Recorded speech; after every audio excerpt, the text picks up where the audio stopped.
My name is Dr. Qadir Muhammad Halimi.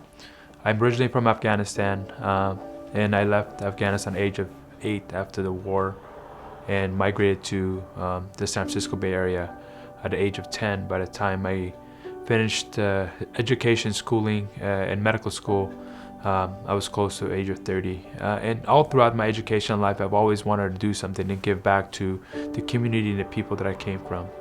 I came home and told my wife that I've made a decision, and she kind of got nervous and asked if we were moving, and I said, no, we're not moving. However, we're going to start a orphanage in Afghanistan. She was very happy and supportive, and with her support, my brothers, we decided to go ahead and go with the project. I decided to make an initial trip to Afghanistan to see if the need is there for an orphanage in Afghanistan, and whether we need to do one there or somewhere else perhaps. After 28 years of being away, I went back and visited Kabul and Mazar Sharif, which is the northern city in Afghanistan, and found out quickly that although there's orphanages there, the orphanages are not run the way I thought they should be run, meaning the educational system is non-existent, the healthcare system is non-existent. And these orphanages, alhamdulillah, although they're doing work and they're doing what they can, are more run as shelters where they're just feeding the kids and not taking care of their needs.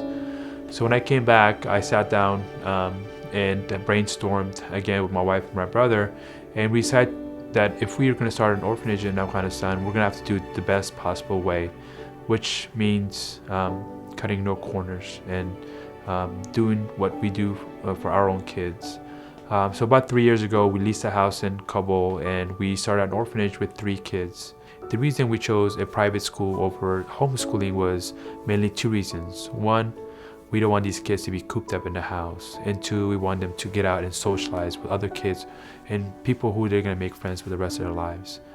They come home again with the same private driver, and they're met by their tutors, which include English, math, science, Quran, and then a physical education teacher, which comes 3 times a week and does boxing, stretching, and running. And over the last 3 years, we're up to alhamdulillah 21 kids, including 3 girls. We've recently been ranked as #1 by the European Union in Kabul as doing the best quality work in an orphanage, which is an amazing accomplishment, something I never thought I'd be able to say. Some of the kids that came to us came from all walks of life, including Kareem. Kareem was a little boy. His mother died while he was very young. His mother remarried, and eventually mother and father got separated, and father left, leaving kid to the stepmother. Kareem was abused on a daily basis by his stepmother and his uncles who were living with them, to the point where he was pushed off the roof several times, and he ended up breaking his spine, and currently suffers from severe scoliosis. Kareem is a very smart boy. He's ranked #1 in his class. Last year, after being with us for about 1.5 years, Kareem was taken by his mother without our consent and didn't bring him back for about 6 months. We never heard from Kareem again.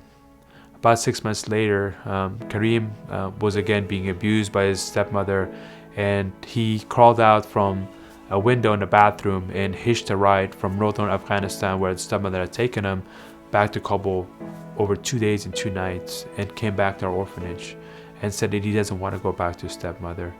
Unfortunately, the Department of Education, whom we're registered with, has granted us full guardianship of Kareem, and he will not be subject to the same type of abuse in the future.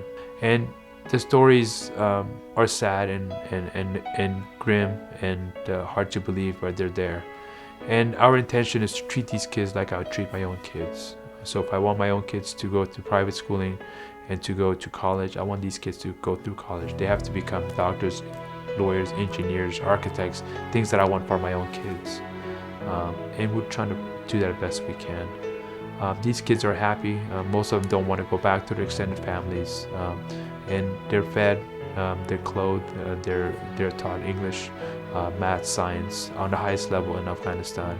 And people who've gone back from the US and visited, they've come back and told me they can't believe what they're seeing. I want to tell you about our campaign of 10+1.